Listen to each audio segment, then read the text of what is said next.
In today's video, I'm going to teach you how to make your Telegram account spam-free. We'll focus on a few privacy settings that quietly control who can find you, contact you, and add you to groups, which is where most spam begins. Start by opening Telegram on your phone or desktop. The steps are the same on both. Head into Settings, then choose Privacy and Security. Everything we need lives here. Begin with phone number.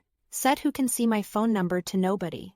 This keeps your number hidden on your profile, which reduces unsolicited messages and protects your personal information from circulating. Right below that, set who can find me by my number to my contacts. This means only people you've saved in your address book can locate your account by typing in your number. It's a small change that blocks a major route spammers use to connect with you. Next, go to Groups and Channels and set who can add me to my contacts. This stops strangers and automated accounts from force adding you to random promo groups or channels. Your friends and colleagues can still add you when it's appropriate, and you can always join legitimate communities via an invite link when you choose to. Now open calls. Set who can call me to my contacts or select nobody if you never want Telegram calls at all. Call spam is less common than message spam, but when it happens, it's disruptive.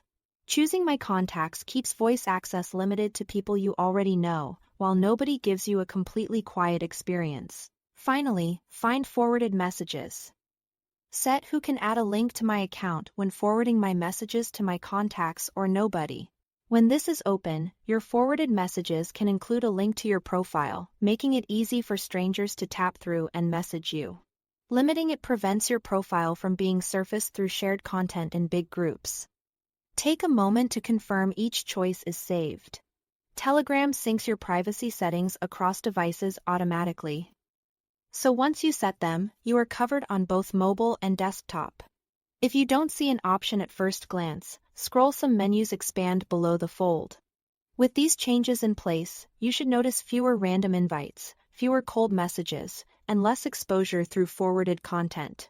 And remember, you can always relax a setting temporarily if you are expecting new contacts. Then tighten it again afterward to keep things clean. That's all to it. Thanks for watching.